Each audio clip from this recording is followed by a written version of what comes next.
When designing data movement workflows, it is very important to also design for how those workflows will be executed. This is Adam, and I will show you 4 ways that you can execute and trigger your data factory pipelines. So stay tuned.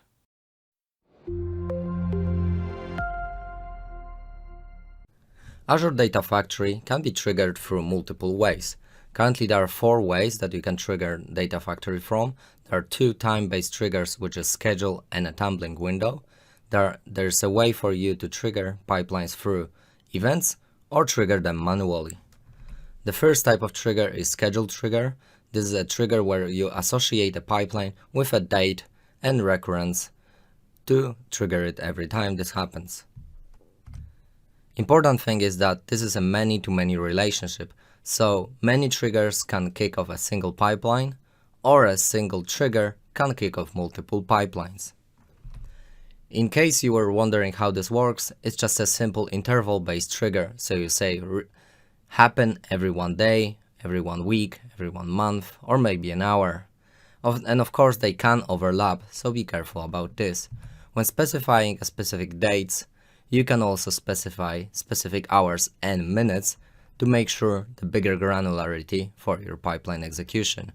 When specifying weeks, you can specify a specific days of a week, or in case of a month, those can be a specific days during the month. The next you have a tumbling window triggers. Tumbling window triggers are, simply said, also a time-based triggers, where there are fixed size non-overlapping intervals.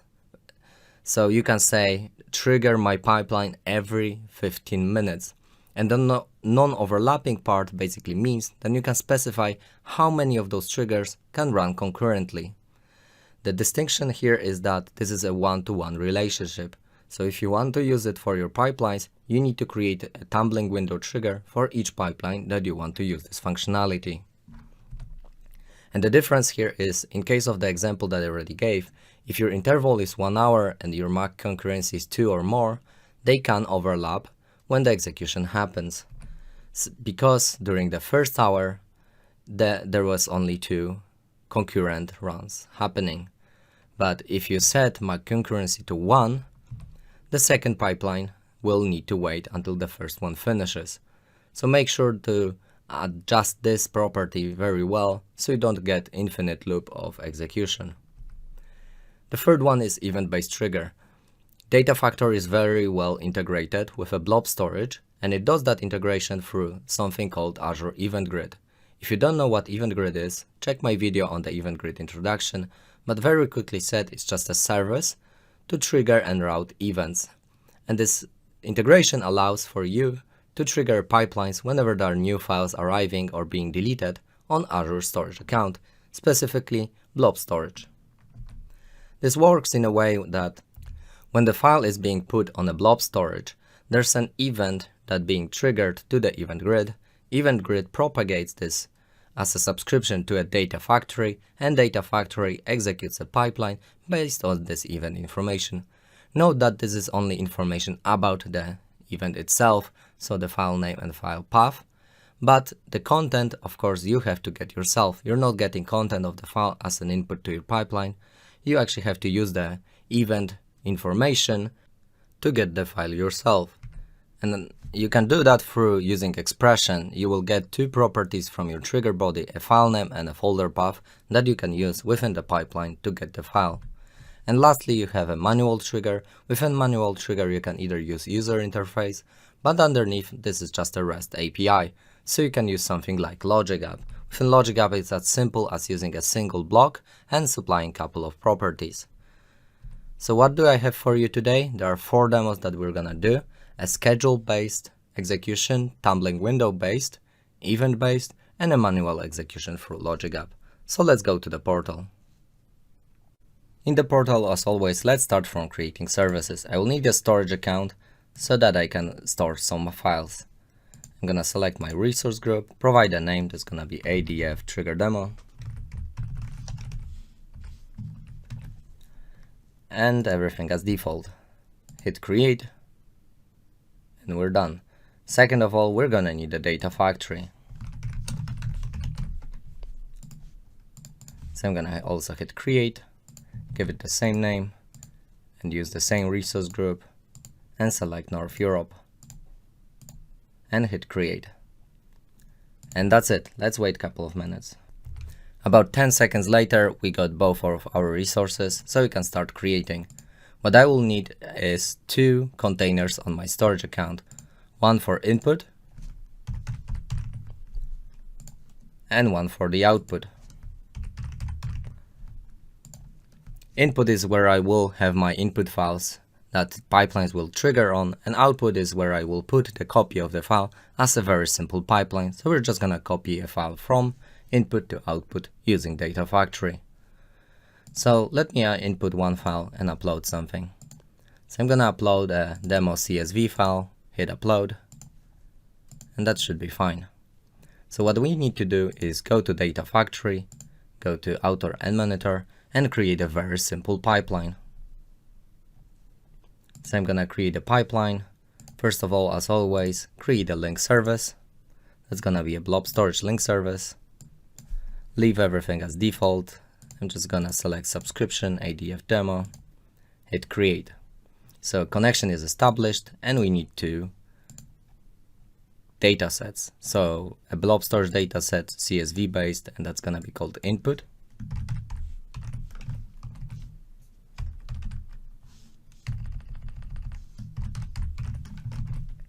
Input CSV using our connectivity, first row as header, and a browse for the input and a demo CSV file.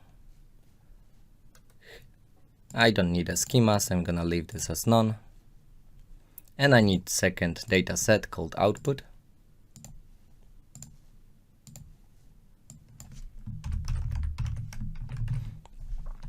And this is using the same link service. I want to export with headers, and I also want to do it for the output container. So I'm gonna hit OK. Actually, I need to select none in the import schema section. And I have 2 datasets. I need to create a very simple pipeline in which I'm gonna copy the data from this input file into the output file. This was very fast. In case you didn't follow, please check my videos on the Data Factory, but this is a very simple pipeline that will grab this input file and put it into output. So what we need to do right now is first of all parameterize those datasets. So I need a file name as a parameter,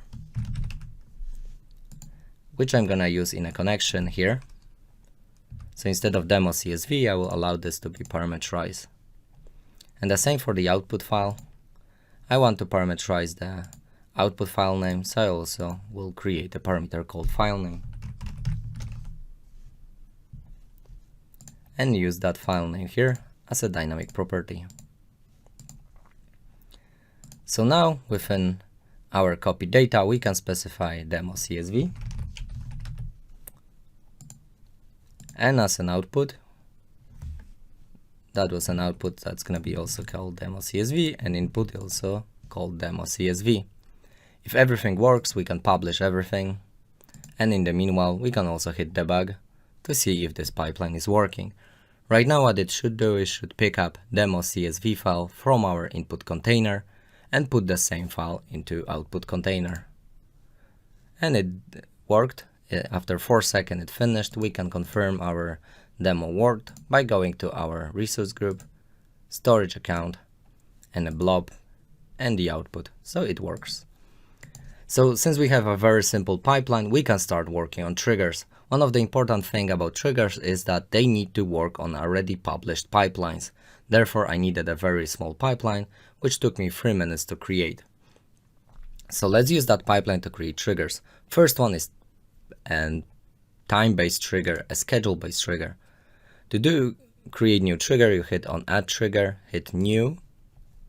From the drop down, you pick a new trigger and give it a name. I'm gonna call it schedule, since it's a type of schedule. And you can specify first of all a start date. I can say start running from tomorrow at 8:14 o'clock. Actually, I don't want to hit create yet. Next, what you can do, you can say what is the recurrence. So 1 every minute, hour. you can say run every day. In case of days, you are already able to specify something. So at 1 o'clock, at 4 o'clock, and then you can specify, for instance, at 1:30. That will make that you will run this pipeline at 1:30 o'clock and 4:30 o'clock every day. If you go further by specifying week, you are also able to specify which days of the week. This means it will run every Tuesday and Thursday at 1:30 and 4:30 o'clock. And there's no end date, so run it continuously forever. And of course you can change it to month. In case of month, you can specify specific days of the month that you want to execute it on, and hit create and hit OK. So of course, trigger is just a pipeline object, so you need to publish for this to take an effect. When you publish the trigger, you will be able to find all your trigger within the trigger tab on the bottom here, and you can edit as specified. In case you have more than one pipeline, you can also associate that by hitting add trigger, new or edit, and specify existing trigger. If you want to specify existing trigger, simply go to the drop down and hit trigger and hit OK. Now when you publish it, you will have, for the pipeline I forgot to add activity. Remember that pipeline have to have at least one activity. The simplest way to test that is just by adding wait, because it doesn't read any input or output. So let's publish this.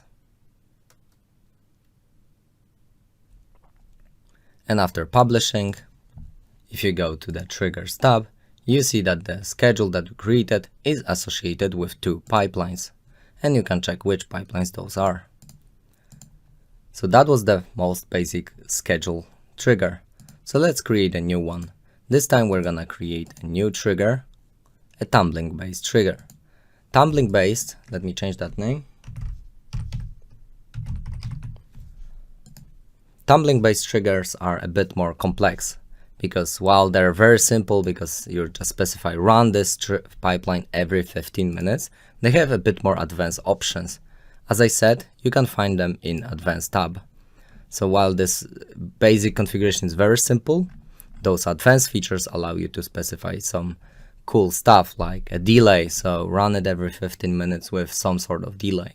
You can set that by concurrency 1, so you make sure that the pipeline will never be executed using this trigger while there's one already running.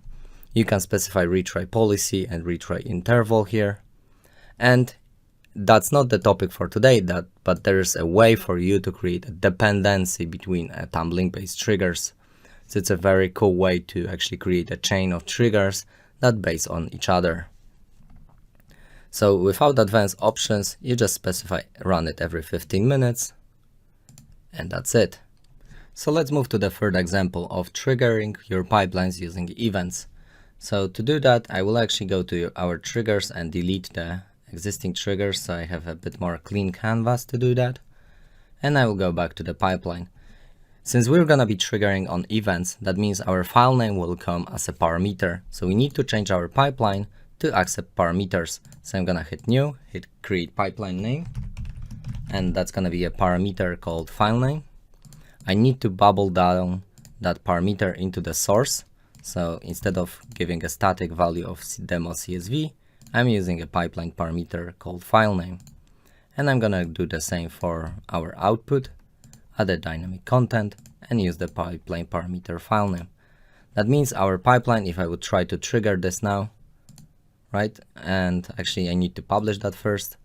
If I will try to trigger this now, it will ask me to supply a name. And when I do that, I will be actually able to supply the event information. So if I will trigger now, it will ask me to provide a file name like demo CSV. So let's add a new trigger. In this case, it's gonna be new event-based trigger. I'm gonna call it the new blob event.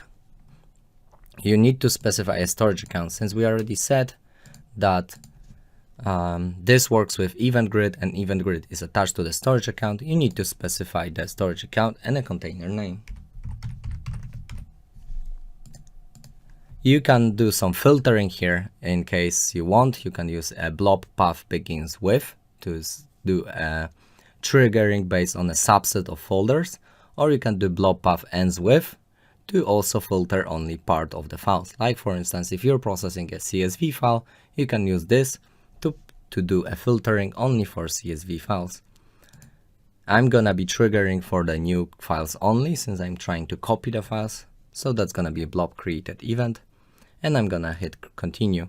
Notice something interesting. Here, you are actually being able to see what kind of files this would normally trigger on. So it's gonna find those files that match your criteria. So in my case, it would already trigger on demo CSV. Of course, it won't in this case because that file was already uploaded, so that event was already triggered. And it doesn't trigger for historical events, only for the new ones. So we hit create, and when specifying this trigger, you need to specify the pipeline parameters, because we specified that our pipeline is taking one parameter and it's called file name. We need to supply a value here. Of course, you could just type demo CSV and it would run, but this doesn't make sense. You need to actually pass that trigger body parameter that I was specifying previously. So using trigger body function, so give me what came from this event grid service, what is the event body, and from that event body give me the property called file name. So when you hit create and publish this, in just a couple of seconds you will have this pipeline ready and being triggered on every new file uploaded. So since this is working now and was published successfully, we can go back to our subscription, open a dashboard, open our resource group, go to our demo container, go to the blob storage, in the input container, and upload another CSV file. Maybe this time I'm gonna upload both demo and movies file. Hit override, and that's it. If we did this correctly, we can actually go to monitor to see two pipelines running. This was super fast because event grid itself is super fast. It's already triggering two pipelines and they run. We can probably refresh the status to see two succeeded pipelines. If we go back to our blob storage and go to the output container, you can see two files copied successfully with the current date. So you see how easy it is to set up event-based triggers. So let's try the last demo. For the last demo, let's create a logic app.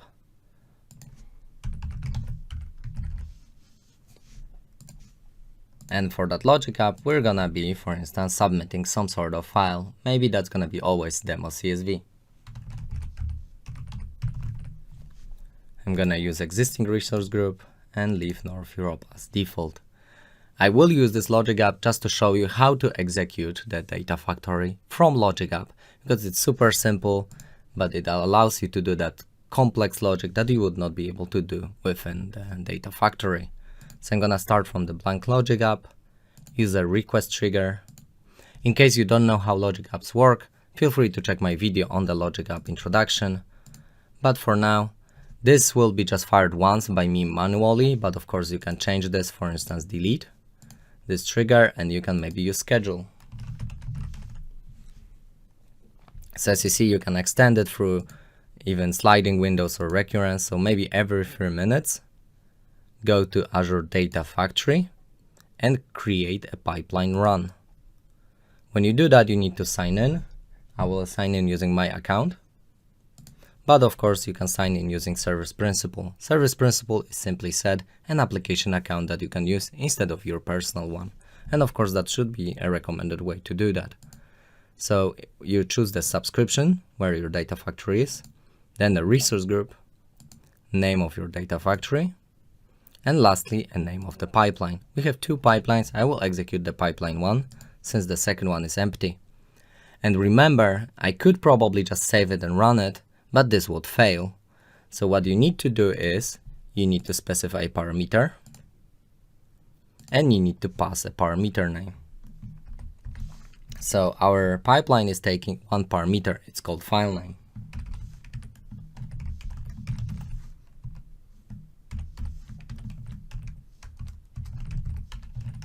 So you need to supply a JSON. Actually, I'm missing one quote mark here. with list of parameters that you're gonna be executing this with. So I'm just gonna hit run and let's see if this worked. If this worked, in just couple of seconds, a new run should appear on Azure Data Factory. So let's first see here.